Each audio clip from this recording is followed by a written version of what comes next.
ஒரு வேலையை ஏன் செய்றீங்க? உங்க புருஷனை திருப்திப்படுத்த, உங்க பொண்டாட்டியை திருப்திப்படுத்த, உங்க குழந்தைகளை திருப்திப்படுத்த, உங்க மேனேஜரை திருப்திப்படுத்த, உங்களோட சொந்தக்காரங்களை திருப்திப்படுத்த, உங்களை சார்ந்தவர்கள் எல்லாம் திருப்திப்படுத்த, இல்ல ஒரு ஏதோ ஒரு தேவைக்கு சாப்பிடணும், தூங்கணும், என் வேலையை நான் செய்யணும். இதற்காக நீங்க என்ன பண்றீங்க அப்படின்னா உழைச்சுக்கிட்டு இருக்கீங்க, செயல்பட்டுக்கிட்டு இருக்கீங்க. அப்படித்தானே?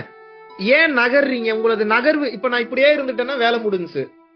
உணர வேண்டியதை உணர்ந்துருவேன், பார்க்க வேண்டியதை பார்த்துருவேன், எனக்கு அடுத்த பிறவி கிடையாது, என்னை தேடி யாரும் வரவும் மாட்டார்கள். நம்ப முடியுதா? அது எப்படா இப்படி சும்மாவே உட்கார்ந்தா எப்படா வரமாட்டாங்கன்ற முடியும். நீங்கள் சும்மா உட்கார உட்கார உட்கார உட்கார என்ன ஆகும் அப்படின்னா உங்களுக்கான வேலையை இறைவன் செய்வார். யாராவது மனசையாவது போய் மாத்தணும் அப்படின்னா இறைவன் போய் மாத்தி விட்டுருவார். நீங்கள் சும்மா உட்கார உட்கார உட்கார உட்கார உங்களுக்கு ஏதோ ஒரு பிரச்சனை வர இருக்குது அப்படின்னா அந்த பிரச்சனை இறைவனே சரி செய்து விடுவார். நீங்கள் சும்மா உட்கார உட்கார உட்கார உட்கார உங்களது தேவைகள் குறைந்து கொண்டே போகும்.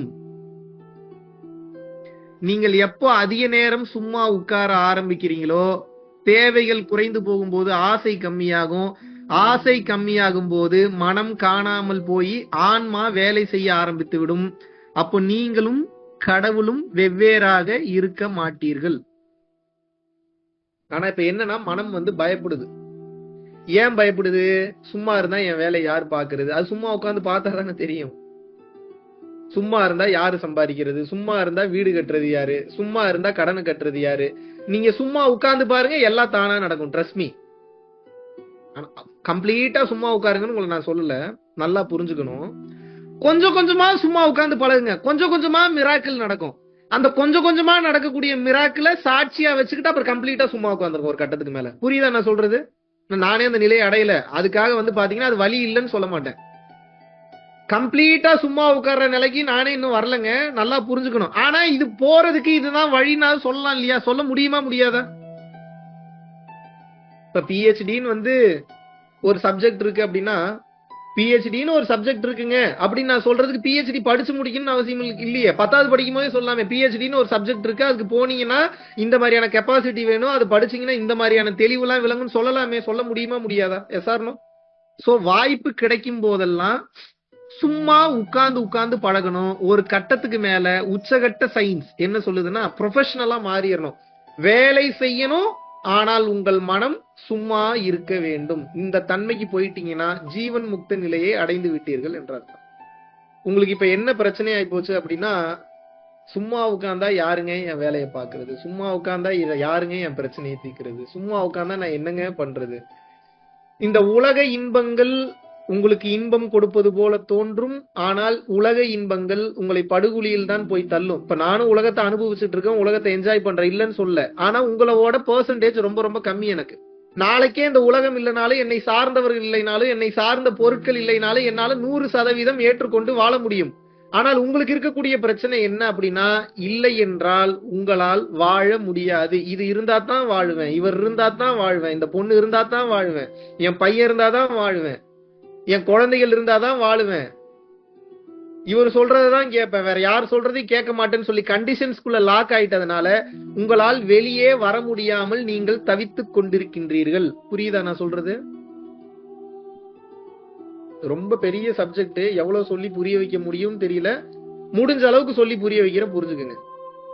இப்ப என்னன்னா இந்த சிவராத்திரி மாதிரியான நாட்கள்ல இறைவன் சும்மா இருக்கிறவங்களுக்கு அருள் செய்யறார், உடனே செய்வார். ஏன்? சிவம் எல்லாவற்றையும் படைத்து விட்டு சும்மா தான் இருக்குது. எப்படி பாருங்க, கனெக்ட் பாருங்க. சும்மா இருக்கிறவனுக்கு சிவராத்திரியில இறைவன் ஏன் அருள் செய்யறாரு? ஏன் அருள் செய்யறாருன்னா சிவமானது எல்லாவற்றையும் படைத்து இயக்கிவிட்டு அது சிவமாக அமைதியாக இருக்கின்றது. இப்ப நீங்க சிவமாகணும்னா என்ன பண்ணணும்? நீங்க அதான் மாறணும். அதான் எப்படி மாறுது? அது எப்படி இருக்குன்றது தெரிஞ்சுக்கிட்டு அதான் மாறணும். அது எப்படி இருக்கு? அமைதியா இருக்கு. அப்ப நீங்க எப்படி இருக்கணும்? அமைதியா இருக்கணும். அமைதியா இருக்கிறதுனால இவ்வளவு வேலை பண்ண முடியுதுன்னா அப்ப ஆர்ப்பரிக்கக்கூடிய உங்களால எப்படி இவ்வளவு வேலை செய்ய முடியும்? ஆர்ப்பரிக்கக்கூடிய நீங்க இவ்வளவுதான் செய்றீங்க. கார் ஓட்டுறீங்க, பைக் ஓட்டுறீங்க, பிளைட் ஓட்டுறீங்க, ராக்கெட் ஓட்டுறீங்க, அவ்வளவுதானே ஓட்டுறீங்க. அமைதியா இருந்துட்டு அது எத்தனையோ ஓட்டுது பாருங்க, எத்தனையோ ஓட்டுது, எத்தனை அண்டங்களை ஓட்டுது. இந்த புரிதல் நமக்கு வரவில்லை. ஏன்? அதை ஏத்துக்கக்கூடிய தன்மை இல்லை. ஏன் ஏத்துக்க முடிய மாட்டேங்குது? உங்களது காரண அறிவு தடிக்கிறது. ஏன் காரண அறிவு தடிக்கிறது? இந்த வீணா போன அறிவே குட்டியுண்டு அறிவு. அந்த அறிவுக்கு பதில் சொல்லணும், உங்களோட ஈகோ வந்து ஆஃப் ஆக மாட்டேங்குது. சும்மா இரு, எல்லாம் கிடைக்கும். சரி சும்மா இருக்கிறேன், நான் ஏன் சும்மா இருக்கணும்? அடுத்த கேள்வி கேக்குறீங்க. அட சும்மா இருறா, உனக்கு எல்லாம் கிடைக்கும்டா, அதை எப்படி நான் நம்புறதுன்னு கேக்குறீங்க. இது எப்படி புரிய வைக்கிறது உங்களுக்கு? அதனாலதான் ஞானம் வந்து அறிவினால் விளக்க முடியாதது, அறிவிற்கு அப்பாற்பட்டது, அறிவிற்கு கட்டுப்படாதது. ஆனா நீங்க என்ன சொல்றீங்க? ஒரு பெரிய கடலை ஒரு டம்ளர்ல அளந்து காட்டுன்றீங்க, ஒரு பெரிய கடலை ஸ்பூன்ல அளந்து காட்டுன்றீங்க. எப்படி அளக்க முடியும்? எங்க இருந்து அளக்குறது? கடவுள் தன்மையறிந்து அம்மையமாதல் வள்ளலார் சொல்றார். முதல்ல அமைதி, அதுக்கப்புறம் தான் கருணையே பொங்கும். உங்களுக்கு கருணையே வரமாட்டேங்குது, அப்புறம் எங்க அமைதி வரப்போகுது? அமைதி வராதவனுக்கு எங்க இருந்து கருணை வரப்போகுது? அமைதினா 24 மணி நேரம் அமைதியாவே இருங்க அப்படி சொல்லல, அப்பப்பவாத அமைதியா இருந்து பழகணும். சும்மா இருக்கணும். இப்ப ஒரு 10 நிமிஷம் சும்மா இருக்கீங்கன்னா என்ன தோணும் உங்களுக்கு? உடனே போன் எடுத்து என்ன நோண்டலாம், என்ன வைக்கலாம், எதுக்குள்ள போலாம், அப்படித்தானே போகுது புத்தி. 10 நிமிஷம் சும்மா டைம் கிடைச்சா சும்மா இருப்போம்னு எத்தனை பேர் இருக்கீங்க? நான் எல்லாம் சும்மா இருக்குன்னு முடிவு பண்றேன், சும்மாவே இருப்பேன். சும்மா இருக்கிறேன்னா எதையுமே யோசிக்காம இல்ல, யோசிச்சு யோசிச்சு யோசிச்சு யோசிச்சு டயர்டாகி ஒரு கட்டத்துக்கு மேல சும்மா இருந்துருவேன். மனசை நிறுத்த முடியாது, அது அவ்வளவு சீக்கிரம் நிக்காது. அது அதன் போக்குல ஓடு ஓடு ஓடு ஓடுன்னு விட்டீங்கன்னா ஒரு கட்டத்துக்கு மேல அது நின்னுதானே ஆகணும். நிக்காம எப்படி இருக்கும்? நிக்கும் தானே. இங்க பெரிய பிரச்சனை என்னன்னா, ஓடு ஓடு ஓடு ஓடு ஓடு ஓடு ஓடு ஓடுன்னு ஓடுறதுக்கே சொல்லி கொடுத்துட்டாங்க. நில்றா, டைம் ஆயிடுச்சு, நின்னாதான் கிடைக்கும், நின்னாதான் எல்லாத்தையும் சாதிப்ப, ஒரு கம்பெனில அடிமையா வேலைக்கு போகாத, ஒண்ணு சொந்தமா பிசினஸ் பண்ணு, இல்ல டைம் ஆயிடுச்சு, நின்னாதான் கிடைக்கும், நின்னாதான் எல்லாத்தையும் சாதிப்ப, ஒரு கம்பெனில அடிமையா வேலைக்கு போகாத, ஒண்ணு சொந்தமா பிசினஸ் பண்ணு, இல்லாட்டினா பிச்சை எடுத்து சாப்பிடு. யாராவது சொல்லி தராங்களா? அப்படி எப்படிங்க நான் பெத்த பிள்ளைய பிச்சை எடுத்து சாப்பிடுன்னு எப்படிங்க சொல்றது? இப்ப எங்களை மாதிரியான ஒரு யோகிகள், இல்ல இப்ப வந்து தொப்பியம்மா மாதிரியோ, இல்ல வந்து மூக்குப்பொடி சித்தர் மாதிரியோ பிச்சை எடுத்து சாப்பிடுறாங்கன்னா அவங்க காலில் மட்டும் போய் வந்து ஆசீர்வாதம் வாங்குறீங்க. இது எப்படி? அப்போ வந்து பிச்சைக்கார தன்மையில இருக்கக்கூடியவங்க இறையாற்றல் பெற்றா நான் போய் அவங்ககிட்ட ஆசீர்வாதம் வாங்கி என் வாழ்க்கையில வேணுங்கிற எல்லாத்தையும் நான் அச்சீவ் பண்ணிப்பேன், அவ்வளவு சுயநலமா இருப்பேன். ஆனா என் வீட்டுல இருக்கக்கூடிய ஒருத்தன் பிச்சைக்காரனா போறான், பிச்சைக்கார தன்மையில இருந்து இறைநிலை அடையறானா, நான் ஏத்துக்க மாட்டேன். அப்படித்தானே? இதை எப்படி எடுத்துக்கிறது நானு? இப்ப இந்த கிளாஸ் எடுக்கிறது வந்து இப்ப பிச்சைக்கார தன்மையில இருக்கணும்ன்றதுக்காக இப்ப நான் வந்து எடுக்கல. நல்லா புரிஞ்சுக்கணும். நம்மளுடைய மனசு இவ்வளவு மோசமா இருக்குன்னு சொல்றதுக்காக வரேன். புரியுதா உங்களுக்கு? எங்கேயாவது போய் ஏதோ ஒரு இடத்துக்கு போய் யாரையாவது பார்த்து உள்ள போய் வெளியே வந்து என் குடும்பத்துக்கு ஏதோ ஒரு நல்லது நடந்துடணும், ஆனா அந்த மாதிரி ஆகிறதுக்கு உண்டான முயற்சியை நான் ஒருபோதும் எடுக்க மாட்டேன். ஏன்? எனக்கு கிடைக்கிற அருள் பூரா சுகமா வாழ்றதுக்கு தான், இறைவனை பார்ப்பதற்கு கிடையாது. அப்படித்தானே? எல்லாருக்கும் என்ன ஆசை? சுகமா இருக்கணும்னு ஆசை. ஆனா சுகத்தை கொடுக்கக்கூடியவன் எப்படி இருக்கான்? அமைதியா இருக்கான்.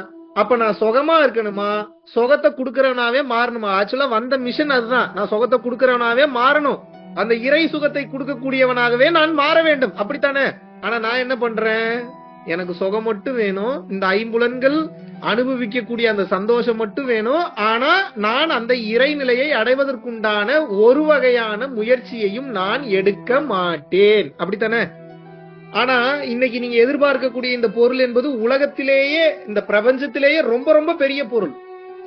இன்னைக்கு நீங்க ஆசைப்படக்கூடிய பொருள் எப்படி? இந்த பிரபஞ்சத்திலேயே பெரிய பொருள். படைத்தல், காத்தல், அழித்தல், மறைத்தல், அருளல், இந்த ஐந்தொழிலையும் புரியக்கூடிய இறைவனாக மாற வேண்டும் என்பது நீங்க தேடல. இறைவன் உங்களுக்கு வச்ச டெஸ்டினேஷன் அதுதான், நீங்க அதைத்தான் அடைஞ்சாகணும். அதை நீங்க அடையாம எங்க சுத்துனீங்கனாலும் ஒரு கட்டத்துக்கு நீங்கள் அதை நோக்கி போய்தான் ஆக வேண்டும். அப்ப புத்திசாலி என்ன பண்ணுவான்? வாழும் போதே கொஞ்சம் கொஞ்சம் கஷ்டப்பட்டு, கொஞ்சம் போராடி, எவ்வளவு தூரம் என் மைண்ட் மாறினாலும், எவ்வளவு தூரம் நான் டைவர்ட் பண்ணி போனாலும், எனக்கு கிடைக்க வேண்டிய இந்த பொக்கிஷம் இதில் தான் இருக்கிறது, இதற்குண்டான முயற்சியை நான் என்ன ஆனாலும் உயிரே செல்லும் சமயத்திலும் கூட நான் இடைவிடாமல் எடுப்பேன்னு நிக்கிறவங்க தானே இதுல ஜெயிக்கிறாங்க. எல்லாரும் எப்படி ஜெயிக்க முடியுது? ஏன் எல்லாராலையும் ஜெயிக்க முடியலன்னா வைராகியம் இல்லை. ஒரு நல்ல கம்பெனில வேலைக்கு சேரணும்ன்றதுல இருக்கக்கூடிய வைராகியம், ஒரு நல்ல டேஸ்டியான ஃபுட்டை நான் சமைச்சு சாப்பிடணும்ன்றதுல இருக்கக்கூடிய வைராகியம், நான் இதை பண்ணணும் அதை பண்ணணும்ன்றதுல இருக்கக்கூடிய வைராகியம் உங்களுக்கு எதில் இல்லை? இறைவனை அடைய வேண்டும் என்பதில் இல்லை. அந்த காரணத்தினால் இன்னும் 1000 சிவராத்திரி வந்தாலும் அதை நம்மால் அடைய முடிவதில்லை. ஒரு 5ல இருந்து 10 நிமிஷம் டைம் கிடைச்சா சும்மா இருப்போம்னா இருந்து பழகுங்களேன். இப்ப என்ன பிரச்சனை? இப்ப உங்களுக்கு ஒரு 10ல இருந்து ஒரு 15 நிமிஷம் எனக்கு டைம் கிடைக்குதுன்னா நான் சும்மா இருக்கிறேனே, இப்ப எனக்கு என்ன பிரச்சனை? இருந்துட்டு போறேன் சும்மா. இல்ல அந்த நேரத்துல வேலை பார்த்தா எனக்கு வேற ஒரு வேலை முடியும். இதுதான் அறியாமை. பொருள் கணக்கே போடாதீங்க. அருள் கணக்கு வேற. நீங்க தான் செய்யணும்னு நினைச்சா நீங்க தான் செய்யணும். பொருள் கணக்கு அவர் செய்வார் என்று நினைத்தால் அவர் செய்வார். அருள் கணக்கு எப்படி நடக்கும்னு கேட்காதீங்க. அதான் மேஜிக். இப்ப இதுல இருக்கக்கூடிய நம்பிக்கை உங்களுக்கு அதிகமாக வேண்டும். அவர் செய்வாரா அப்படின்னா செய்ய மாட்டார். நந்தனருக்கு செஞ்சவர் உங்களுக்கு செய்ய மாட்டாரா? ஒரு சாதாரண ஒரு சமூகத்தை சார்ந்தவர். அப்படிப்பட்ட ஒருத்தருக்கு பாத்தீங்க அப்படின்னா இறைவனை பார்க்கணும், நடராஜரை போய் பார்க்கணும்னு ஒரு ஆசை.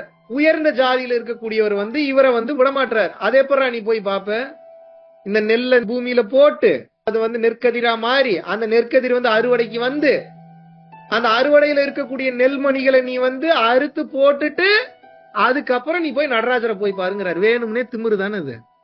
ஆனா பாருங்க, இந்த நந்தனர் உட்கார்ந்து ஃபீல் பண்றாராம். நந்தனர் யாருன்னு தெரியுமா? ஒரு பாட்டு பாடினா உங்களுக்கு தெரியும்.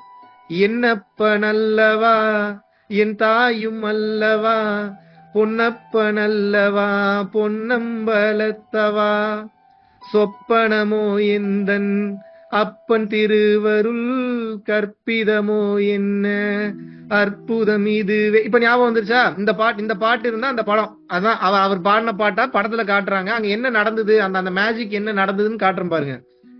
முத நாள் உட்காந்து ஓன்னு அழுகிறாரு. யாருகிட்ட? சிவபெருமான்ட்ட. ஐயோ என்னையா உன்னை பார்க்க வரலான்னா இந்த ஆள் இப்படி பண்ணிட்டு இருக்காப்புல, உன் மேல எனக்கு அளவு கடந்த காதல். அவரு டெய்லி பூஜை பண்றவரு, அவரு டெய்லி இறைவனையே நினைச்சு நினைச்சு ஃபீல் பண்றவரு. யாரு? நீ போக கூடாதுன்னு சொல்லாம சொல்றவரு. இவர் ஓன்னு உட்கார்ந்து அழுது, உன்னை நான் பார்க்கணும்னு நினைக்கிறேன். இது எப்ப நான் நெல்லு போட்டு நெல்லு நெற்கதிரா நெற்கதிர் நெல் மணியா இந்த நெல்மணியை நான் அறுவடை பண்ணி இவருக்கு எப்ப நான் கொண்டு போய் சேர்க்கிறதுன்னு அழுன்னு அழுக்கிறா. அந்த அழுகையே போய் தூங்கிட்டார். எங்க போய் நான் நீ உனைய போய் பார்க்க போறோம். அந்த பாருங்க, நம்ம எல்லாம் நீ கோயிலுக்கு போறதுக்கு அவ்வளவு ஃபீல் பண்றோம். அந்த நடராஜரை பாக்குறதுக்கு அவ்வளவு ஒரு லவ் அவருக்கு. எப்படி பாருங்க, எப்படி பாருங்க. காலையில பாக்குறாரு, காலியா இருந்த இடம் ஃபுல்லா நெற்கதிர்கள் வளர்ந்து நிற்கிறது. ஒரு அறுவடை பண்ணா போதும். எப்படி நம்ப முடியுதா உங்களால? ஏங்க இன்னைக்கு நைட்டு நீங்க போறீங்க, ஒரு 5 ஏக்கர் இருக்குன்னா 5 ஏக்கர்ல காலியா இருக்கு, தரிசா கிடக்கு. தூங்கி எந்திரிச்சு பாக்குறீங்க, அதே இடத்துல நெற்கதிர்கள் வளர்ந்து நிற்கிறது நெல்மணிகளோட. எப்படி இருக்கு உங்களுக்கு இதை பார்க்கும்போது? இப்ப யார் நெல்லு போட்டது, இப்ப யார் விவசாயம் பண்ணது, இப்ப எப்படி நெற்கதிர் வளர்ந்து வந்துச்சு, இப்ப நெல்மணிகள் எப்படி வந்தது, அறுவடைக்கு எப்படி தயார் நிலையில இருக்குது. இவரை தப்பா இன்ஸ்ட்ரக்ட் பண்ணவர் பாக்குறாரு, பார்த்து ஓன்னு அழுகிறாரு. அவருக்கு எப்படி இருந்திருக்கும்? இவனுக்கு நம்ம ஒரு ட்விஸ்ட் வச்சா கடைசியில இறைவனினுடைய திருவருளினால் இறைவனே இறங்கி இந்த அதிசயத்தை செய்து விட்டாரே. அப்போது இவனது சரணாகதி நிலை, இவனது அன்பு, இவனது வலிமை, இவனது ஆற்றல் எந்த அளவுக்கு இருக்கும்? நான் கேவலம் இந்த ஜாதியை பார்த்து இவனை கேவலமா நினைச்சிட்டேனே, என்ன மன்னிச்சிடறான்னு சொல்லி காலில் விழுவார். அப்ப பாடுறாரு, ஆடிய பாலனே அம்பலவானனே நின்னாழ்ந்த கருணையை ஏழை அறிவேனோ, ஏழை அறிவேனோ, ஏழை அறிவேனோ, ஏழை அறிவேனோ, ஆழ்ந்த கருணையை ஏழை அறிவேனோ. அப்படின்னா என்ன அர்த்தம்? நமக்கு இருக்கிற அறிவுக்கு ஒரு மண்ணாங்கட்டியும் புரியாது. அவர் என்ன சொல்றாரு? டே என்ன நம்புடான்றாரு. உனக்கு இருக்கிற கை காலு, உனக்கு இருக்கிற அறிவை வச்சு நீ தான் பண்ண முடியும்னு எல்லாத்தையும் நினைக்கிறியே, என்னைய வேலைக்கு கூப்பிடுறான், நான் வேலை பார்க்கறேன்றாரு. நம்ம நம்ப மாட்டோம். எவ்வளவு பிரச்சனை பாருங்க. நந்தனர் 100% நம்பினார். யாரை நம்பினார்? சிவபெருமானை நம்பினார். எப்படி நம்பினார்? இவர் அறுவடை பண்ணி கொடுத்துருவாருனா, நீ இருக்க, நீ பார்த்துப்ப, என்னைக்கா இருந்தாலும் ஆனாலும் உன்னை நான் பார்ப்பேன். பைத்தியகாரத்தனமான அன்பு, பக்தி. எல்லாரும் ஞானம் தான் உயர்ந்ததும்பாங்க, பைத்தியகாரத்தனமான பக்தி தான் உயர்ந்தது. பைத்தியகாரத்தனமான பக்தி எல்லாம் வராது அவ்வளவு சீக்கிரம் உங்களுக்கு. உங்களுக்கு இப்ப பிரச்சனை என்னன்னா உங்க புருஷனை டவுட் போடுற மாதிரியே சிவபெருமானையும் டவுட் போடுறீங்க. பண்ணிருவாரோ? நம்மளே பெரிய திருடனாச்சு, நமக்கு எப்படி பண்ணுவாரு? அவர் திருடனா திருடன் இல்லையான்றதெல்லாம் பாக்குறதுல ட்விஸ்டே அதான். திருடனும் அவன் தான், திருட சொல்வதும் அவன் தான், திருடு பொருளும் அவன் தான், போலீஸும் அவன் தான், கடைசியில நீதிபதியும் அவன் தான், அனைத்தும் இறைவன் தான். இப்ப அவர் என்ன சொல்றாரு? இது இந்த கேம்ல இவனுக்கு நம்ம மேல நம்பிக்கை வருதான்னு பாக்குறாரு. இப்போ நீங்க இவரை நம்பணும்னா இந்த ஃபார்முலா ரொம்ப முக்கியம். சொல்லிடலாமா? இந்த ஃபார்முலா தெரியாம அவரை நம்ப முடியாது உங்களால. இதையெல்லாம் நான் செய்ய வேண்டும் என்று விதித்ததே நீதான், தூக்கி அவர் மேலேயே பழிய போட்டுருங்க.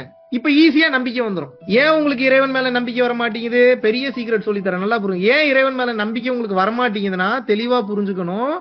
நான் இவ்வளோ தூரம் தப்பு பண்ணியிருக்கேன், இத்தனை கொலை பண்ணியிருக்கேன், இத்தனை கொள்ளையடிச்சிருக்கேன், இத்தனை பேர் அசிங்கப்படுத்திருக்கேன், இத்தனை பேரை காயப்படுத்திருக்கிறேன்.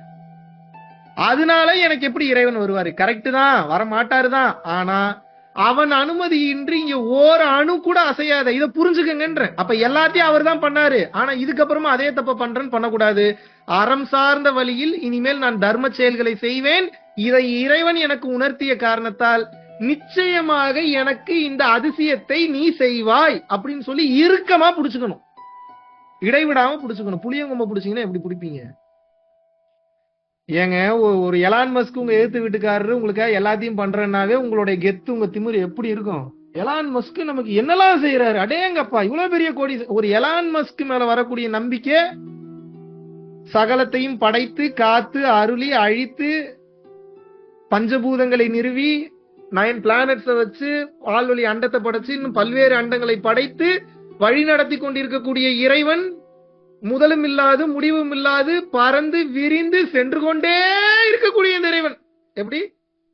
முதலும் இல்லாது முடிவும் இல்லாது பறந்து விரிந்து சென்று கொண்டே இருக்கக்கூடிய இந்த இறைவன் எங்க எப்படி உங்களுக்கு நம்பிக்கை வர மாட்டேங்குது? எனக்கு புரியலையே. வேற யாரை நம்புவீங்க நீங்க இந்த உலகத்துல? வேற எவனை நம்புவீங்க? வேற ஒருத்தனை சொல்லிருங்க. கொண்டாட்டி விட்டுட்டு போயிட்டாங்களா, போகட்டும். புருஷன் விட்டுட்டு போயிட்டாங்களா, போகட்டும். லவர் விட்டுட்டு போயிட்டாங்களா, போகட்டும். ஏத்துக்கிட்டா ஏத்துக்கிட்டும், ஏத்துக்கலன்னா போட்டோம். அவன் வேலையை பார்க்கட்டும். உங்களுக்கு யார் இருக்கா? உங்களுக்கு கூட இறைவன் இருக்கிறார். உள்ளே இருந்து இறையாக உணர்த்தி கொண்டே இருக்கிறார். புருவ மத்தியத்திற்குள் ஜோதியாக இருக்கிறார். புருவ மத்தியத்திற்குள் இந்த சிவம் இல்லை என்றால் நீ எப்பொழுதோ சவமாக மாறி இருப்பாய். S or no? அவர் தான் இன்டெலிஜென்ஸ், அவர் தான் அறிவு. அதுதான் பீனியல் கிளாண்டுன்றாங்க, அதுதான் பிட்யூட்டரி கிளாண்டுன்றாங்க, அதை தாண்டி காட்ஸ் பார்ட்டிகள்ன்றாங்க. அதெல்லாம் எப்ப போறது? சயின்ஸால கண்டுபிடிக்க முடியாது, ஏகப்பட்டது இருக்கு. எப்ப போறது? அதுக்குள்ள நம்பினால்தான் போக முடியும். ஒண்ணு, நீங்க யோகம் செஞ்சு பயிற்சி செஞ்சு உட்கார்ந்து கஷ்டப்பட்டு மேல ஏத்துறது, இறை சக்திய உள்ளுக்குள்ள உணர்றது. இல்ல அது முடியலையா, எனக்கு ஒரு மண்ணாங்கட்டியும் தெரியாது, எல்லாத்தையும் நீ பாத்துக்கணும், மொத்தத்தையும் தூக்கி அவன் தலை மேல போட்டுட்டு ஃப்ரீயா விட்டுறது. சரணாகதி. நீ பாத்துக்க எல்லாத்தையும். நீ அடிக்கிறியா அடி, மிதிக்கிறியா மிதி, திட்டுறியா திட்டு, துப்புறியா துப்பு, கார் ஆக்சிடென்ட் பண்றியா பண்ணு, கையகால உடைக்கிறியா உட. என் கைகால் எடுக்கும் போது நீயே கதி நான் கிடக்குறேன்ல, அவன் பதில் சொல்லித்தானே ஆகணும். அப்போ கைகால் போனாலும் பதில் சொல்லித்தானே ஆகணும். உன்னையே நம்பிட்டு இருந்தேன்னு என்ன கைகால் போலாமான்னு கேட்க கூடாது, கையகாலோட விட்டாரேன்னு நினைக்கணும். உன்னையே நம்பிட்டு இருக்கிறேனே எனக்கு புள்ள பிறக்காம போலாமான்னு கேட்க கூடாது. புள்ள பிறந்தா ஏதோ பஞ்சாயத்து வரப்போது அந்த கர்மாவை இப்பவே முடிக்கிறாருன்னு நினைக்கணும். இல்ல எனக்கு ஒரு ஆசை இருக்கு. யாருக்கு என்ன ஆசை? இறைவனை தாண்டி உங்களுக்கு என்ன அப்பேற்பட்ட வலிமை உண்டா? இறைவனை தாண்டி யோசிக்கக்கூடிய அந்த பக்குவம் உங்களுக்கு உண்டா? இந்த டிசைனே என்ன வேணா கொடுப்பேன், ஏத்துக்க, இதுதான் டிசைன். நீ ஆசைப்பட்டதை கொடுக்கற அப்படின்னா உங்களுக்கு பிரச்சனை வருதுன்னு அர்த்தம். நல்லா புரிஞ்சுக்க. நீ ஆசைப்பட்டதை கொடுத்தா பிரச்சனைன்னு அர்த்தம். நான் கேட்டதை கொடு, இது இல்ல ஆன்மீகம். நீ கேட்காத எல்லாத்தையும் கொடுப்பேன், இதுதான் ஆன்மீகம். எனக்கு பிடிச்சதை கொடு, இது இல்ல ஆன்மீகம். எப்படி? எனக்கு பிடிச்சதை கொடு, இது இல்ல ஆன்மீகம். எனக்கு பிடிச்சதை தான் கொடுப்பேன், இதுதான் ஆன்மீகம். நீ ஏன் எனக்கு இதை கொடுக்கற, இப்படி கேட்கறது இல்ல ஆன்மீகம். ஓ இப்படி கொடுத்தா அதை வாங்கணும் போல இருக்கு, இதுதான் ஆன்மீகம். நீ யாரு எனக்கு இதை கொடுக்க, இது இல்ல ஆன்மீகம். என்னையும் மதிச்சு இதெல்லாம் கொடுக்கறியா, இதுதான் ஆன்மீகம். இதுல என்ன புரியுது உங்களுக்கு? ஆக மொத்தம் கேட்கறத கொடுக்கவே மாட்டார். ஒருவேளை நீங்க கேட்டதை கொடுக்கறாரா, டிசைன்ல அது இருக்குன்னு அர்த்தம். நீங்க கேட்டதுனால கொடுக்கல, அவர் விருப்பப்பட்டதுனால அதை கொடுக்கிறார். இதை புரிஞ்சுக்காம என்னடா எனக்கு இறைவன் இதை சப்போர்ட்டே பண்ண மாட்டார், வைக்க மாட்டார். நீங்க நான் என்ன கேட்கறேன்னா, ஆன்மீகம் என்பதே அழிக்கும் பாதை. எதை அழிக்கும் பாதை? அறியாமை எனும் இருளை அழிக்கும் பாதை.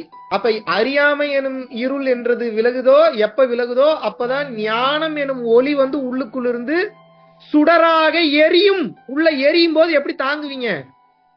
உச்சகட்ட ஞானம் வேணும்ன்றீங்க. அப்ப என்ன ஆகும்னா உள்ளுக்குள்ள டாட் டாட்டா தெரியக்கூடிய, முதல்ல புருவ மதியத்தை கவனிப்பீங்க, அப்புறம் புருன்னு இருக்கும், அப்புறம் நல்லா அதை கவனிப்பீங்க, அப்புறம் நல்லா புருன்னு இருக்கும், அப்புறம் நல்லா கவனிப்பீங்க, அப்படியே ஆனந்தமா இருக்கும், அப்புறம் நல்லா கவனிக்க ஆரம்பிப்பீங்க, டாட் டாட்டா ஒவ்வொரு லைட் தெரியும், அப்புறம் அதே லைட்டவே கவனிப்பீங்க, லைட் அப்படியே பெருசாகும், அதை அப்படியே நல்லா கவனிப்பீங்க.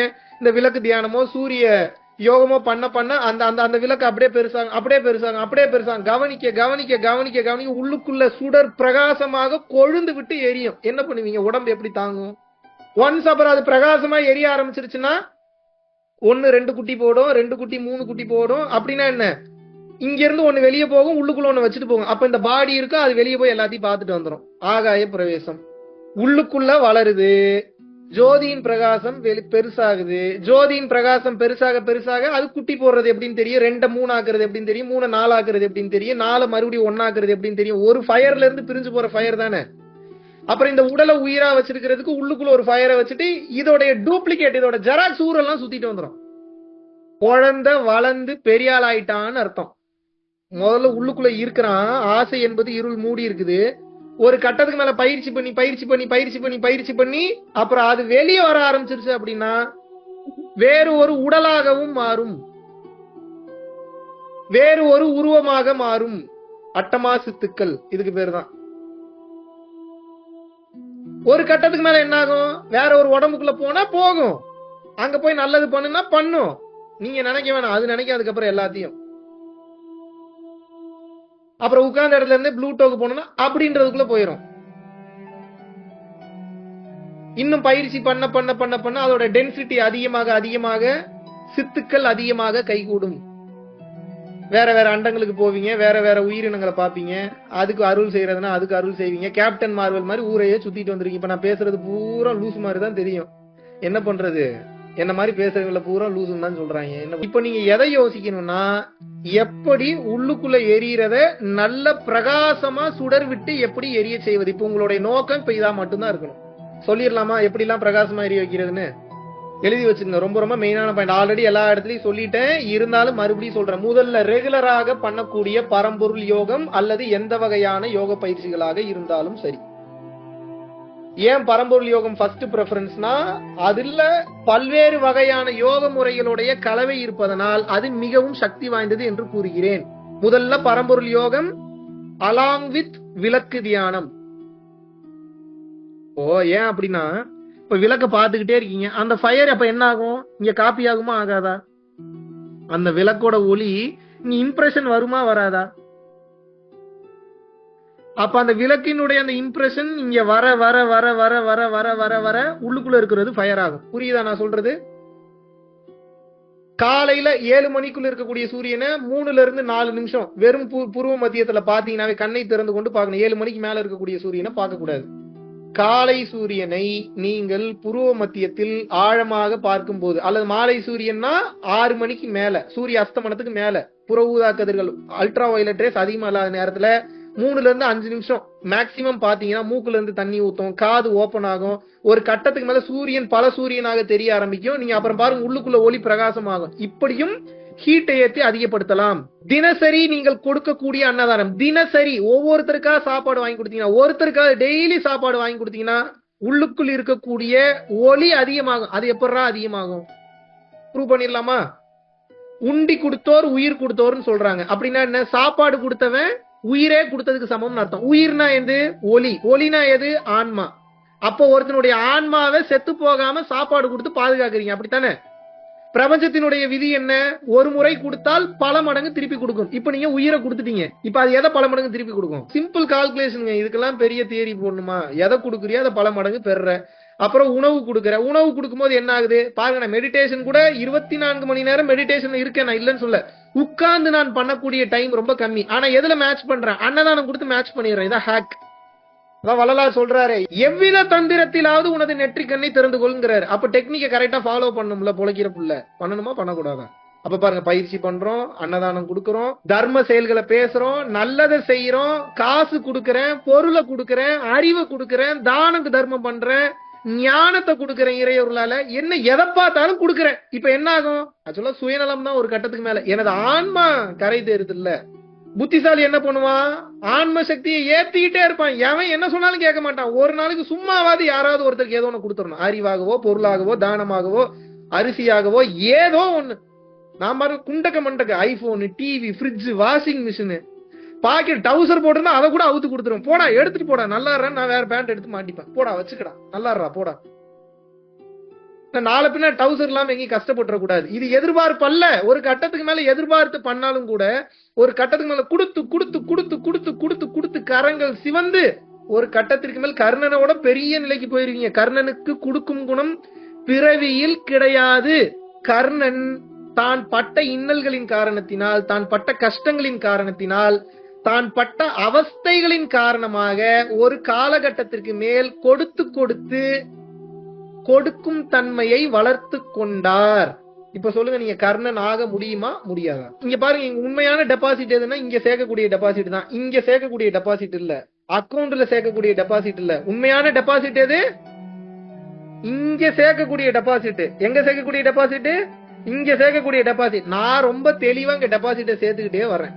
உண்மையான அறிவு நிலை உங்களுக்கு வர வேண்டும் என்றால் நீங்க எதை புரிஞ்சுக்கணும் அப்படின்னா தெளிவாக புரிந்து கொள்ள வேண்டும். உண்மையான அறிவு நிலை எப்ப விளங்கும்னா கொடுத்தாதான் அறிவு நிலை விளங்கும், இல்லை என்றால் விளங்காது. மெடிடேஷன் பண்ணீங்கனாலும் லேட் ஆகும். கொடுத்து பாருங்க, அறிவு நிலை உடனே விளங்கும். அப்ப இந்த உலகத்துல தங்கம் வேணுமா? தங்கத்தை உற்பத்தி செய்யக்கூடிய அறிவு வேணுமா? இப்ப உங்க அறிவு இப்ப இவ்வளவுதான் கால்குலேட் பண்ணும். பகுத்தறிவுன்னு பேசிட்டு இவ்வளவுதான் கால்குலேட் பண்ணும். அருட்பெருஞ்சோதி ஆண்டவர் என்ன சொல்றாரு? நல்லா கவனிக்கணும் வார்த்தையை. அருட்பெரும் ஜோதியை எவன் ஒருவன் தனது புருவ மத்தியத்திற்குள் கண்டுவிட்டானோ செத்த பிணத்தை அவன் எழுப்ப வேண்டாம், அவன் போத்தி இருக்கும் துண்டே எழுப்புங்கிறார். இப்படி எழுப்பியும் காமிச்சிருக்கிறார் வள்ளல் பெருமான். ரெகுலரா அவருக்கு சேவ் பண்ணக்கூடிய ஒரு ஆள் வரல. அன்னைக்கு பக்கத்துல இருக்கிறவட்ட கேட்டுக்கிறாரு, எங்கப்பா அவர் ஆளுக்கான? இல்ல அவங்க அம்மா இறந்துட்டாங்களா? இங்க என்ன அம்மா இறந்துட்டாங்களா? உடனே ஒரு குச்சியை கையில எடுத்துட்டு வா, அவங்க வீடு எங்க இருக்கு காட்டும் அப்படின்ட்டு போறாராம். இப்ப நீங்க கேட்க கூடாது, இவ்வளவு ஞானம் பெற்ற வள்ளலா இருக்கு, அவங்க வீடு எங்க இருக்குன்னு கூடவா தெரியல அப்படின்னு கேட்க கூடாது. அவங்க 24 மணி நேரம் எங்க வீடை காட்டுனா காட்ட போறாரு. இதுக்கெல்லாமா ஞானத்துல வீட்டை கண்டுபிடிச்சு போவாரு அவரு. வீட்டை கொண்டே காமிச்சிருக்கிறாங்க. காமிச்ச உடனே ஓன்னு அழுகிறாரா, இந்த மாதிரி இறந்துட்டாங்க. நீ ஏன்டா கவலைப்படுற? ஒண்ணு கவலைப்படாத. அந்த குச்சி எடுத்து ஒரே அடிதான் அடிக்கிறாரு அவங்க அம்மா மேல. ஓங்கி அடிக்கல, லைட்டா அடிக்கிறாரு. இறந்த பின்னம் எந்திரிச்சு உட்கார்ந்துருச்சு. ஐயா வணக்கம் ஐயா, நல்லா இருக்கீங்களா சாமின்னு. எப்படி இருக்கும் உங்களுக்கு இதை பார்த்தோன்னே? ஷாக் ஆயிட்டாங்க சுத்தி இருந்தவங்க எல்லாம். ஒரு ரூபா காசை வள்ளலார் கையில கொடுத்தீங்கன்னா கையை மூடி இப்படி எடுத்தாருன்னா அந்த காசு கரைஞ்சு தண்ணியா ஊத்துமா, அவ்வளவு ஹீட் பாடி. வள்ளல் பெருமான் ஏன் தலையில துணி போட்டு மறைச்சிட்டு இருந்தாரு தெரியுமா உங்களுக்கு? இன்னைக்கு நிறைய பேர் அவர் மாதிரியே தலையில துணி போட்டுக்கிறாங்க. அவர் எதற்காக போட்டார் என்றால், அவருடைய தலைய ஒரு குழந்தை ஓபன் பண்ணி பார்த்துட்டு சொல்லி இருக்குது, அங்க தலையே இல்லைன்னு இருக்கு அந்த குழந்தை. அப்படின்னா என்ன? ஓபன் வெட்ட வெளிங்க அது. எங்க பிரணவ தேகத்தை அடைந்தவர், ஞான ஒளி தேகத்தை அடைந்தவர் எப்ப வேணாலும் எப்படி வேணாலும் உடம்ப மாத்திப்பாரு. எப்படி அவருக்கு தலை இருக்கு? மூளை இருக்குமா அவருக்கு? வெட்ட வெளி. அது ஓபன் பண்ணா பிரபஞ்சம் தெரியுதான் உள்ளுக்குள்ள. லைட் அப்பேற்பட்ட பிரகாசம். அதை மறைப்பதற்கு தான் அப்படி துண்டை போட்டு அப்படி மூடி வச்சிருக்கிறாரு. ஆன்மா உருக உருக எல்லா சக்திகளும் உனக்கு யாம் கொடுப்போம் என்று அருட்பெரும் ஜோதி ஆண்டவரினால் உபதேசிக்கப்பட்டு வள்ளல் பெருமான் தெளிவாக எழுதுகிறார். ஆன்ம உருக்கம். இப்ப நான் பேசுறது பேய் பிசாசு கதை மாதிரி இருந்தாலும் பல பேர் இதை மறைத்து விட்டார்கள். ஏன்னா இதை பேசுனா ப்ரூவ் பண்ணி காட்டும். நான் ஏன் ப்ரூவ் பண்ணி காட்டணும்? வள்ளல் பெருமான் வாழ்ந்து காமிச்சிருக்கிறாரு, சிவானந்த பரமஹம்சர் வாழ்ந்து காமிச்சிருக்கிறாரு. ஒருத்தர் சிவானந்த பரமஹம்சரை கத்தியால குத்த வரா, பாக்குறாரு, அப்படி வந்தவன் அப்படியே நின்னுக்கிட்டான் அரை மணி நேரம். அப்புறம் மறுபடியும் ரிலீஸ் பண்ணி விடுறாரு. மறுபடியும் கோவம் வருது, பெஞ்ச ஓங்கி ஒரு தட்டு தட்டுறாரு. சிவானந்த பரமஹம்சர் தட்டுனதுல மேல இருந்து இடி இடித்து மின்னல் வெட்டுது. அந்த எது மேல? அந்த டேபிள் மேல ரெண்டாக உடைகிறது. ஓடிட்டாங்க பக்கத்துல இருந்தவங்க எல்லாம். இப்பேற்பட்ட சித்தர் பெருமக்கள் கண்ணெதிரே வாழ்ந்து காமிச்சிட்டு போயிருக்கிறாங்க. இப்ப நான் அதே நிலையை அடைஞ்சிருக்கணும்னு அவசியம் இல்லையா? அந்த நிலையை நோக்கி பயணம் பண்ணிட்டு இருக்கேன்ல. உலகத்தையே மாத்த முடியலனாலும் என்னை நம்பி வரக்கூடிய பல பேருடைய வாழ்க்கையே, இல்ல ஒரு சில பேருடைய வாழ்க்கையே ஆன்மீக ரீதியா, அருளக ரீதியா, பொருளுக ரீதியா மாத்திரனா மாத்தலையா? எப்படி அப்ப என்னால இந்த பாதையை விட முடியும்? தப்பான 5 வருஷத்துக்கு முன்னாடி வரைக்கும் இது என்னன்னே தெரியாது. நானும் உங்களை மாதிரி கஷ்டப்பட்டு இருந்தோம்னா பயிற்சி பண்றேன், கொடுக்க ஆரம்பிக்கிறேன், அருள்நிலை சேருது, உள்ளுக்குள்ள ஒளி பிரகாசம் ஆக ஆக ஆக ஆக ஒரு கட்டத்துக்கு மேல என்ன ஆகுது? என்னென்னமோ நடக்குது, எனக்கு தெரியாதெல்லாம் நடக்குது. என்கிட்ட ஒரு லேடி சொன்னாங்க, நீங்க பெரிய ஏமாத்துக்காருன்னு நினைச்சேன். சரிம்மா, நினைச்சிட்டல்லம்மா. ஆமா, அப்புறம் என்ன பண்ணீங்க? நீங்க பெரிய ஃப்ராடுன்னு நினைச்சேன். சரிம்மா, ஃப்ராடுன்னா எடுத்துக்கமா. இப்ப என்னம்மா? இல்ல அன்னைக்கு உட்கார்ந்து அழுத இறைவன்ட்ட, இவர் உண்மையாவே நல்லவரா இருந்தா எனக்கு இன்னைக்கு நீங்க உணர்த்தணும்னு படுத்து தூங்கிட்டேன். நீங்க நேரடியா கனவுல வந்தீங்க, கோவத்தோட வந்து என்னைய பார்த்த உனக்கு ஃப்ராடு மாதிரி தெரியுதா அப்படின்னு சொல்லி தலையில ஆசீர்வாதம் பண்ணி கோவத்தோட நீங்க தீட்சை கொடுத்துட்டு போனீங்கன்னாங்க. இப்போ 2 நாள் முன்னாடி நான் கேட்ட கதை. இப்ப என் கேள்வி என்னன்னா, எனக்கு அடுத்தவங்க கனவுக்குள்ள எல்லாம் எப்படி போறதுன்னா தெரியாது, சத்தியமா தெரியாது. நான் தூங்கிட்டனாவே எங்க சுத்துவேன்னு எனக்கு தெரியாது. இல்ல எங்க நான் இன்னொருத்தர் கனவுக்குள்ள போறேன். அப்ப யார் அவங்க கனவுக்குள்ள போனதுதான் கேள்வி. என் அறிவு விழிப்பு நிலையில மட்டும்தான் விழிப்பு நிலையில இருக்கும். தூங்கிட்டு இருக்கும் போது எது விழிப்பு நிலையில இருக்கும்? ஆன்மா தான் விழிப்பு நிலையில இருக்கும். அது இங்க குடுத்து குடுத்து குடுத்து குடுத்து குடுத்து குடுத்து நல்லா பவர் ஆயிடுச்சு. அப்புறம் இது கேக்குமா? அதுக்கப்புறம் நான் தூங்கினதுக்கு அப்புறம் கேக்குமா? இது ஏதாவது நான் சொல்றதை கேக்குமா? இதோட வேலையே நல்லது பண்றதுதான். இது கேட்காதெல்லாம் கேட்கும். என்ன நினைச்சு யாரு உருகிறீங்களோ இதுக்கு கேட்கும். என்ன நினைச்சு யாரு ஃபீல் பண்றீங்களோ இதுக்கு கேட்கும். என்ன நினைச்சு யாரு ஏதோ ஒண்ணு கேக்குறீங்களோ இது கேட்கும். ஏன் என்ன நினைச்சோன்னே ஒண்ணு நடக்குது? ஒன்னு என் குருநாதருடைய அருள், 2வது தான தர்ம செயல்களினால் இந்த அருட்சக்தி அதிகமாகி ஒரு காலகட்டத்துக்கு மேல என்ன ஆகுதுன்னா, கேட்கிறவனுக்கு எல்லாம் போய் அருள் செய்யுது. நான் செய்யறேன்னா இது செய்யுதா? இதை விட்டுட்டு மத்த வேலையை பாடுறான்னா எப்படி பார்க்க முடியும்? எனக்கு புரியலையே. என்னை பார்த்தா எனக்கு கிறுக்க மாதிரி தெரியுதா?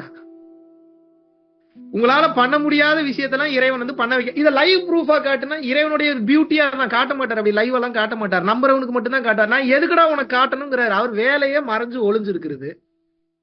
முடிஞ்சா கண்டுபிடிங்கிறாரு. அப்புறம் முடிஞ்சா கண்டுபிடின்றவர்கிட்ட போயிருந்து என்னை காட்டு எனக்கு ப்ரூஃப் காட்டு. நான் ஏன்டா உனக்கு ப்ரூஃப் காட்டணும்? கேட்பாங்களா மாட்டாங்களா? நம்புறவனுக்கு தான் இறைவன், நம்பாதவனுக்கு எப்படி இறைவன்? நம்பாதவனு இறைவனுடைய அனுகிரகத்துலதான் செயல்பட்டுக்கிட்டு இருக்கான்.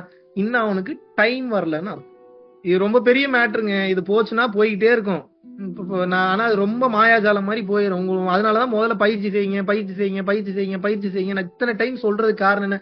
பூரா மேட்டருமே அதுக்குள்ளதான் இருக்கு. முதல்ல வாண்டடா மோட்டரை போட்டு மோட்டரை ஏத்தி பயிற்சி பண்ணி ஃபயர் ஆக்குறீங்க. அப்புறம் தான தர்மம் கொடுத்து ஃபயர் ஆக்குறீங்க. அப்புறம் சூரியனை பார்த்து ஃபயர் ஆக்குறீங்க. அப்புறம் வந்து பாத்தீங்கன்னா விளக்கு தியானம் பண்ணி ஃபயர் ஆக்குறீங்க. இதை கடந்த நிலையில இறைவனுடைய நாமத்தை உச்சரித்து ஃபயர் ஆக்குறீங்க. நீம் கரோலி பாபான்னு ஒருத்தர் இருந்தார். தெரியுமா தெரியாதா உங்களுக்கு? மார்க் ஜக்கர்பர்க், ஸ்டீவ் ஜாப்ஸ் எல்லாம் போய் பார்த்த ஒரு மாபெரும் மகான், அனுமாருடைய பக்தர். தெரியுமா உங்களுக்கு? நார்த் இந்தியால இமயமலை போற இடத்துல நைனிதால் அப்படின்னு கூடிய அந்த பகுதியில வந்து இருக்கு. மகாவதார் பாபாஜி ஆசிரம் போற வழியில போனீங்கன்னா போற வழியில நைனிதால் அப்படின்னு கூடிய அந்த இடத்துல ஹிமாலயாஸ்ல வந்து இருக்கு. அவர் எப்ப பார்த்தாலும் என்ன சொல்லிட்டு இருப்பாரு அப்படின்னா, ராம் ராம் ராம் ராம். இப்படியேதான். நீங்க நானாவது கம்மியா சொல்றேன். அவர் ராம் ராம் சொல்ற கேட்டீங்கன்னா கிருகிருன்னு ஆயிரும் உங்களுக்கு. அந்த மாதிரி ரொம்ப ஒரு அழுத்தமான வாய்ஸ்ல இதேதான், வேற ஒண்ணும் இல்ல. ராம் ராம் ராம் ராம் ராம் ராம் ராம். அந்த ரீங்காரம் இருக்கும். அவர் சொல்றதுல ஒரு மியூசிக் இருக்கும். ராம் ராம் ராம் ராம் ராம் ராம் ராம் ராம் சொல்லி சொல்லி சொல்லி சொல்லி சொல்லி எப்ப பார்த்தாலும் ராம் ராம் ராம் ராம் ராம் ராம் ராம் ராம் சொல்லி சொல்லி சொல்லி சொல்லி ஒரு கட்டத்துக்கு மேல அவர் இறங்கி மாட்டேன். என்னதான்டா வேணும் உனக்கு? டேய் இத்தனை நாளா கூப்பிட்டு இருக்கேன்னு சொல்லி அவர் இவரது புருவ மத்தியத்திற்குள் புகுந்து கொண்டார். ஃபயர் ஆயிரும். அப்புறம் செயல்படுறது நீம் கரோலி பாபா செயல்பட மாட்டாரு. நீம் கரோலி பாபாக்குள்ள இருந்தா அதுதான் செயல்படும். அதுக்கு பேர் எப்படி வேணாலும் வச்சுக்கோங்க. அல்லான்னு வச்சுக்கோங்க, அனுமார்னு வச்சுக்கோங்க. அவருக்கு ராமர் ரொம்ப பிடிச்சதுனால ராம்னு வச்சுக்கிட்டாரு. அனுமார் ரொம்ப பிடிச்சிட்டதுனால அனுமர்னு வச்சுக்கிட்டாரு. அப்புறம் தான் அவங்க என்ன விருப்பப்படுறாங்களோ அது நடக்கும். எல்லாமே அதுதான். மங்கியும் அதுதான், குரங்கும் அதுதான், ஹிப்போபோட்டமஸும் அதுதான், ஸ்னேக்கும் அதுதான், எல்லாமே அதுதான். அப்ப என்ன? இது வந்து பரிசுத்தமாயிருச்சு. அப்புறம் இதுதான். இது என்ன கேட்டாலும் நடக்குமே. அப்புறம் வேற தனியா வேற கேட்கணுமா உங்களுக்கு? நான் என்ன சொல்றேன்? ஆன்மலாபத்தை சம்பாதிங்கன்றேன். மீதி எல்லாம் தானா நடக்கும்ன்ற நம்பிக்கை வராதா உங்களுக்கு? எல்லாருக்கும் சித்தநிலை, எல்லாருக்கும் சாத்தியம், எல்லாராலும் செய்ய முடியும். ஆனா என்ன? ஃபார்முலாவை கரெக்டா ஃபாலோ பண்ணணும். நீம் கரோலி பாபாவிற்கு உள்ளே இருந்து எது இயக்கியதோ, ஷீரடி சாய்பாபாவிற்கு உள்ளே இருந்து எது உணர்த்தியதோ, ஹனுமனிற்கு உள்ளே இருந்து எது உணர்த்தியதோ, அர்ஜுனனிற்கு உள்ளே இருந்து எது உணர்த்தியதோ, வள்ளலாரிற்கு உள்ளே இருந்து எது உணர்த்தியதோ, அகத்தியருக்கு உள்ளே இருந்து எது உணர்த்தியதோ அதேதான் நமக்குள்ளே இப்ப இருக்கு. கொஞ்சம் கூட மாற்றல. அதே சைஸ்ல அதே வடிவத்துல இருக்கு. அவர்கள் உணர்ந்து கொண்டார்கள், நாம் இன்னும் உணரவில்லை. அது என்னப்பா உணர்ந்து கொண்டார்கள்னா என்னப்பா? அது வேற இல்ல, நான் வேற இல்லன்றத உணர்ந்துட்டாங்க. உணர்ந்துட்டாங்கன்னா என்ன? பொருட்பற்று கம்மியாகி அருள் பற்று அதிகமாகி விடும். இப்ப எல்லாருக்கும் நான் நல்லா சம்பாதிக்கிறேன்னு தான் தெரியும், நான் எவ்வளவு கொடுக்குறேன்னு யாருக்குமே தெரியாது. இவ்வளவு ஃபீஸ் வாங்குறான் அவ்வளவு ஃபீஸ் வாங்குறான்னு தான் தெரியும். என் அக்கௌண்ட் பேலன்ஸ் வந்து பாத்தீங்கன்னா துப்பிடுவீங்க நீங்க. என்னடா இத்தனை லட்சம் சம்பாரிச்சுன்னா ஒண்ணு கூட இல்ல அக்கௌண்ட்ல. எங்க சேர்க்கணுமோ அங்க சேர்த்துக்கிட்டே வர்றேன். நீங்க எங்க சேர்க்கணும்னு நினைக்கிறீங்க? நீங்க சேர்க்கிற இடம் வேற. அங்க சேர்த்தீங்கன்னா உடலை விட்டு வெளியே போனோனே அது சேராது, அது பயன்பெறாது. நான் எங்க சேர்க்கிறேன்? குடுத்து குடுத்து குடுத்து குடுத்து புத்திசாலித்தனமா எங்க சேர்க்கிறேன்? இங்க சேர்க்கிறேன். அப்ப விழுகிற கார்டு பூரா ஜோக்கரா தான் விழுகும். 12 ஜோக்கரா இருந்தா எப்படிங்க கவுக்குறது? 12 ஜோக்கர் வச்சுட்டு 13வது கார்டு ஜோக்கரை கவுத்து போடுங்க. இப்ப என்ன பிரச்சனை? அப்படின்னா என்ன அர்த்தம்? இப்படி நடக்கவே நடக்காது. ஆனால் இறைவன் நினைத்தால் அதுவும் நடக்கும் என்று நான் கூறுகிறேன். 100% நம்பிக்கை, அசைக்க முடியாத நம்பிக்கை. இறைவன் இதை எனக்கு செய்தே தீர்வார் என்று நீங்கள் எப்போது நம்புகின்றீர்களோ அப்போது அந்த அதிசயம் உங்களுக்குள் நிகழும். அதுக்கப்புறம் நீங்க மனுஷனா இருக்க மாட்டீங்க. நடக்கிறது பூரா மிராக்கிள் தாங்க நடக்கும். நம்புங்க. உங்ககிட்ட பொய் சொல்லி எனக்கு என்னங்க நடக்க போகுது? இப்ப என்ன தனி ஃபீஸ் எதுவும் கேட்கறேன் இப்ப இந்த மேட்டர் எல்லாம் பேசுறதுக்கு? எப்போது உங்களுக்குள் இருக்கக்கூடிய ஜோதி பிரகாசமாக சுடர் விட்டு எரிய ஆரம்பிக்கின்றதோ அப்போது நினைத்து பார்க்க முடியாத அதிசயங்களை உங்களால் செய்ய முடியும், செய்ய முடியும், செய்ய முடியும். Trust me. அருள் அனுபவங்கள் வர வரதான் உங்களுக்கு இந்த பாதையில நம்பிக்கையா போகணும்ன்ற அந்த நம்பிக்கையே வரும். பயிற்சி ரெகுலரா பண்ணுங்க, அப்பதான் அருள் அனுபவம் கிடைக்கும். அருள் அனுபவம்னா என்ன? மிராக்கிள்ஸ் அர்த்தம். மிராக்கிள பாத்தீங்கன்னா தான் சாட்சி உங்களுக்கு, ஓ இப்படி எல்லாம் இருக்கு போலன்னு. அந்த சாட்சியை புடிச்சிட்டு தொடர்ச்சியா பயணம் பண்ணுங்க. நீங்கள் மாபெரும் சக்தி மிக்க ஆற்றலாக மாறிவிடுவீர்கள். இதை அனைவரும் மறைத்தார்கள். ஆனா பெரும் கருணையோடு இருப்பதை இருப்பது போல, உள்ளதை உள்ளது போல வெளிப்படையாக அப்படியே இந்த மக்களுக்கு சொல்லிக் கொடுத்த மாபெரும் வள்ளல் பெருமான். பல மகான்கள் பல ரூபங்களில் பல இடங்களில் சொல்லிவிட்டு சென்றிருக்கிறார்கள். ஒளிவு மறைவில்லாமல் அப்படியே சொல்லிவிட்டு சென்ற மாபெரும் அந்த அரும் பெரும் பொக்கிஷம் வள்ளல் பெருமான் அவர்கள். நான் இதெல்லாம் பேசுறதுனால ஏதோ பெரிய ஞானி போல நினைச்சு கூடாது. ஈ அடிச்சாங்க காப்பி அப்படின்னா என்ன? அங்க என்ன இருக்கோ அதை அப்படியே எடுத்து இப்ப உங்களுக்கு சொல்றேன். அவர் என்ன சொன்னாரோ அதை அப்படியே உங்களுக்கு சொல்றேன். அவர் எனக்கு என்ன உணர்த்தினாரோ அதை அப்படியே உங்களுக்கு உணர்த்துறேன். என்றுமே சொல்லாத ஒரு மாபெரும் ரகசியத்தை இன்று சொல்றேன். இது பெருமைக்கு சொல்ல, சத்தியம் செய்து சொல்கிறேன். எனக்குள் இருந்து உணர்த்தக்கூடிய எனது சூட்சம குரு காஞ்சி விஸ்வநாத சுவாமிகள், மாற்று கருத்தில்லை. எனது உச்சகட்ட குருவானவர் வள்ளல் பெருமான் என்னை ஆட்கொண்டார். வள்ளல் பெருமான் என்னை ஆட்கொண்டார். இது வரைக்கும் எங்கேயும் சொல்லல, முதல் முறையாக சொல்கிறேன். முதல் முறையாக பயிற்சி செய்யும் போதே காட்சி கொடுத்து என்னை முழுவதுமாக ஆட்கொண்டார். அவர்தான் இன்று வரை என்னை வழி நடத்தி கொண்டிருக்கிறார். அங்க காஞ்சி விஸ்வநாத சாமி வேற இல்ல, வள்ளல் பெருமான் வேற இல்ல. எல்லாமே ஒரே எனர்ஜியில தான் இயங்குது. படைத்தல், காத்தல், மறைத்தல், அருளல் கூடிய ஐந்தொழில் புரியக்கூடிய ஆற்றல் பெற்றவருக்கு அண்ட சராசரமும் அவர் தான். இந்த நிலையை அடைந்த ஏகப்பட்ட பேர் இருக்கிறாங்க. பட் யார் யாருன்னு என்னால பேர் இப்போ ஞாபகம் வச்சு சொல்ற அளவுக்கு ஞாபகம் இல்ல. பல மகான்களில் மாபெரும் நிலையை அடைந்த மாபெரும் மகான் வள்ளல் பெருமான் அவர்கள். அவர்கள் என்னை உள்ளிருந்து வழி நடத்துகிறார். அவர் வழி நடத்தக்கூடிய நான் வள்ளலாருன்னு சொல்லல, நல்லா புரிஞ்சுக்கணும். நாளைக்கு நீங்க அவருடைய பாதையை நீங்க கேட்க ஆரம்பிச்சிட்டீங்கன்னா அவரும் உங்களை உள்ளிருந்து வழி நடத்துவார். ஒவ்வொரு உடம்பிலும் யாம் புகுந்து கொள்வோம் எழுதியிருக்கிறார். நோட் பண்ணீங்களா? தெரியுமா உங்களுக்கு? தகுதி பெற்ற ஆன்மாக்கள் யாராக இருந்தாலும் அந்த ஆன்மாக்களை வழி நடத்துவதற்காக யாம் ஒவ்வொரு உடலிலும் யாம் புகுந்து கொள்வோம். எப்பேற்பட்ட வார்த்தைங்க இது! நான் கொஞ்சம் இந்த பாடியை சரி பண்ண என் உடம்புல பூந்துட்டாரு, சத்தியமா பூந்துட்டாரு. இப்ப இந்த உடல் ஒண்ணுமே இல்ல. இது எப்படின்னா ஒரு ஸ்பீக்கர் மாதிரி. பேசுறவரு வேற எவரோ. ஸ்பீக்கர் என்ன பண்ணுது? சவுண்ட் கொடுக்குது. அதுக்காக ஸ்பீக்கர் பேசுதுன்னு சொல்லிடுவீங்களா நீங்க? ஏங்க, இல்லன்னா இவ்வளவு தெளிவு வருமாங்க? ஒரு சராசரி மனிதன் எப்படிங்க இப்படி பேச முடியும்? எங்க இருந்துங்க வரும்? அது அருள்நிலை கனெக்ட் ஆகி அருட்பெருஞ்சோதி நிலை வந்து அந்த ஃப்ரீக்வன்சில கனெக்ட் ஆகி அந்த மேல இருந்து ஒளியாக ஒளி சிதறலாக அந்த தகவல் வருது. தகவல் வர்றதை அப்படியே வாமிட் பண்றேன். நான் அல்ல, நான் என்ற ஒன்று இங்கே இல்லை.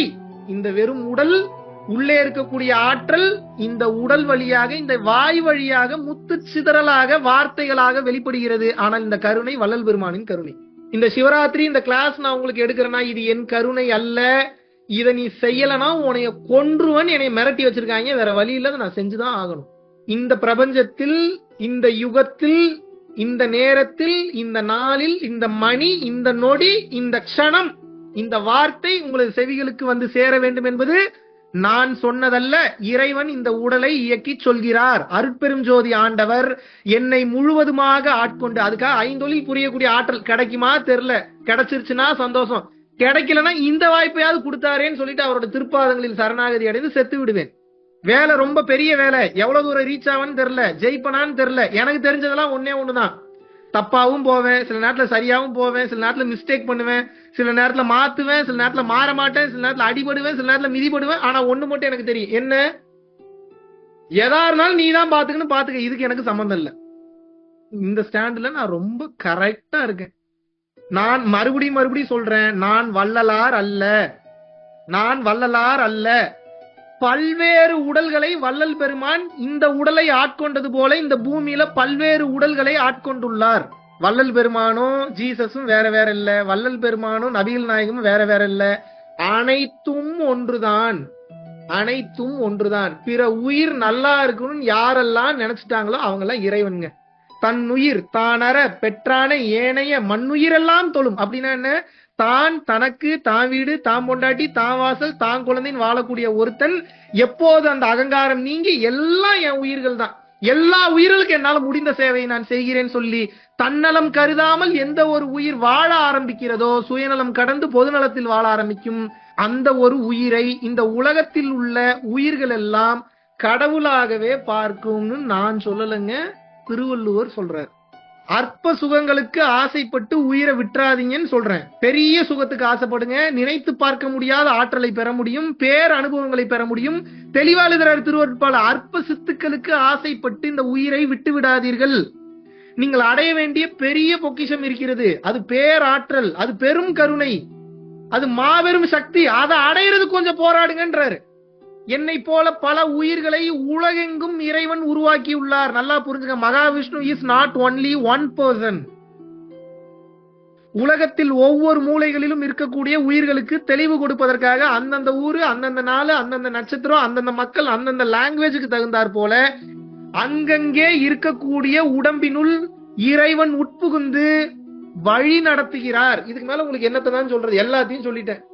இப்ப பிரச்சனை என்னன்னா, உங்க அறிவு செயல்படுது, இப்ப அறிவை கடந்து இறைவனை செயல்பட வைக்கணும். இறைவனை எப்ப செயல்படுவாரு, அவர் சொன்ன மாதிரி ஜீவகாருண்ய ஒழுக்கத்துல பிற உயிர்களை தன்னுயிர் போல நினைச்சு பிற உயிர்களுக்கு நீங்கள் எப்போது சேவை செய்ய கொஞ்சம் கொஞ்சமாக ஆரம்பிக்கிறீங்களோ, 100% நந்தனர் நம்பியது போல எப்போது நீங்கள் நம்ப ஆரம்பிக்கிறீங்களோ நம்புங்க, அதுக்கப்புறம் உங்க வாழ்க்கையில ஃபுல்லா மிராக்கிள் தான் நடக்கும். ஆனா வார்த்தைக்கு வார்த்தை இறைவன் தான் வரணும், எதை சொன்னாலும் இறைவன் தான் வரணும், எதை சொன்னாலும் இறைவன். ஏன்னா எல்லாமே இறைவன் தானே, ஏன் அப்புறம் கிரெடிட்ஸ் கொடுக்க மாட்டீங்க? நீங்க ஒரு படத்துக்கு ப்ரொடியூஸ் பண்றீங்க, ப்ரொடியூஸ் பண்ணிட்டு உங்களுடைய பேரை டைட்டில் கார்டுல போடலன்னா நீங்க ஏத்துப்பீங்களா? கிரெடிட்ஸ் கொடுக்கலன்னா ஏத்துப்பீங்களா? ஒரு படத்துக்கு சினிமோட்டோகிராஃபி பண்றீங்க, உங்களுடைய கிரெடிட்ஸ் வந்து cinematography by so and so போடலன்னா நீங்க ஏத்துப்பீங்களா? அப்ப இறைவன் தான் உங்களுக்கு எல்லாத்தையும் பண்றாரு, அவருக்கு ஏன் கிரெடிட்ஸ் கொடுக்க மாட்டீங்க? மூச்சு வருது, காத்து வருது, இயற்கைன்னு வச்சுக்கோங்க, எப்படி வேணாலும் பேர் வச்சுக்கோங்க, ஆனா அவரு தானங்க எல்லாத்தையும் பண்றாரு. என்னங்க நியாய தர்மம் இது? அப்ப அவருக்கு கிரெடிட்ஸ் கொடுக்காம அப்ப என்ன, உங்க நாடி நரம்பு ரத்தம் சதை எல்லாத்துலயும் இறைவன்ற வார்த்தை ஊறி இருக்கணும். ஏன் ஒரு இஸ்லாத்துல இருக்கிறவங்க வார்த்தைக்கு வார்த்தை யா அல்லான்றாங்க, மாஷா அல்லான்றாங்க, இன்ஷா அல்லான்றாங்க, பாருங்க இறைவனை சொல்லிடுறாங்க, எல்லாத்துக்கும் இறைவன். ஒரு கிறிஸ்டியானிட்டியில இருக்கக்கூடிய எல்லாருமே நான் அவங்கள பார்த்து நான் வியக்கிறேன், என்ன சொல்றாங்க, ஜீசஸ் கிரைஸ்ட்ன்றாங்க, அல்லேலூயான்றாங்க, கர்த்தராகிய இயேசுவுக்கு நன்றின்றாங்க. நம்ம மட்டும் என்ன சொல்றோம், எங்க சிவபெருமானேன்றமா, இறைவன்றமா. ஒரு சில நபர்கள் தான் சொல்ற, பெரும்பாலான மனிதர்கள் என்ன சொல்றோம், என் உழைப்பு அதனால நான் ஜெயிச்சேன். எங்க இருந்து இறைவன் செயல்படுவாரு, எங்க இருந்து உதவுவாரு?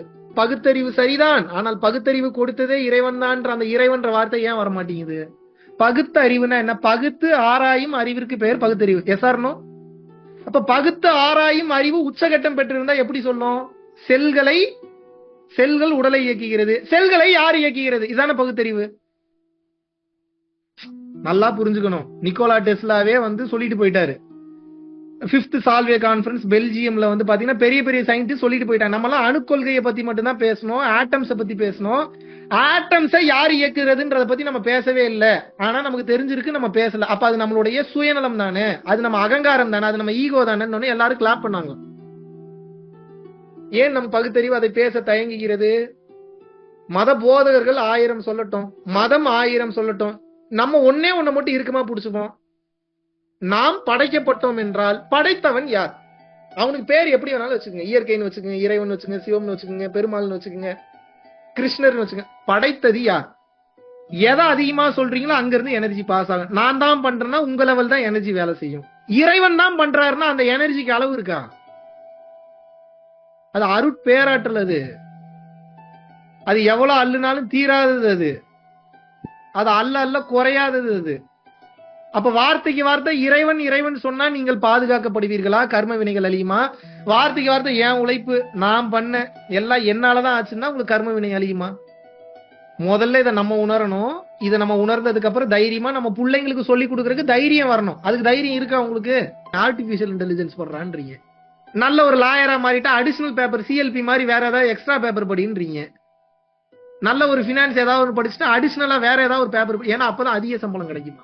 யாராவது தர்மத்தை படி, அறத்தை படி, இறைவனை நோக்கி இதை யாரும் தைரியமா பேச முடியுதா? இன்னைக்கு மேஜிக் அட்டமாசத்துகள் வாயை திறந்தா ப்ரூவ் பண்ணி காட்டு அப்படின்னு கேட்டுருவான்றக்காக பேசாம இருக்கீங்க. நான் ப்ரூவ் பண்ணி காட்டினாதான் அதை பத்தி பேசணுமா? அதுக்காக இல்லைன்னு சொல்ல முடியுமாடா அப்படின்னு பேச ஏன் உங்களால பேச முடியல? ஏன் உங்களுக்கு அப்படி பேசுறதுக்கு வாய் வரமாட்டேங்குது? மேஜிக் பண்ணி காமிச்சாதான் மேஜிக் உண்மைன்னு அர்த்தமா? மேஜிக் பண்ணி காமிச்சவங்க அப்ப மேஜிக்கே பண்ணலன்னு சொல்லிடுவீங்களா நீங்க? அதுக்காக உங்க குடும்பத்தை விட்டு போயிட சொல்லிடுறோமா? அன்றாட வேலைகளை பண்ண வேணாம்னு சொல்லிடுறோமா? என்ன சொல்றோம்? உங்க வேலையை பார்த்துக்கிட்டே இருங்க, கூடவே சேர்ந்து இதையும் பாருங்க, அவ்வளவுதானே. தனித்து இருந்தா தெளிவா புரிஞ்சுக்கணும். தனித்து இருந்தா கல்யாணம் பண்ணாம தனியா இருக்கிறது இல்ல, கல்யாணம் பண்ணாலும் தனியா இருக்கிறது. தனியா இருக்கிறதுனா எப்படி? நீ அந்த ரூம்லயே ஏறி நான் இந்த ரூம்லயே இருக்கிறேன் அப்படி இல்ல. மனம் தனியாக இருக்க வேண்டும், தனித்து இரு. அதான் எப்ப பார்த்தாலும் எனக்கு உண்டான சுகம், எனக்கு உண்டான தேவை, என் பொண்டாட்டியோ என் புருஷனோ வந்தாதான் பூர்த்தியாகுன்ற தன்மையில் இருக்கக்கூடாது. ஒரே குடும்பத்தில் இருந்தாலும் செய்ய வேண்டிய கடமைகளை செய்யணும், செய்ய வேண்டிய ஹெல்ப் செய்யணும். மனம் எப்படி இருக்கணும்? எதிர்பார்ப்பு இல்லாமல் தனித்து விலகி இருக்கணும். ஒரு தாமரை இலை மீது இருக்கும் தண்ணீர் போல. புரியுதா?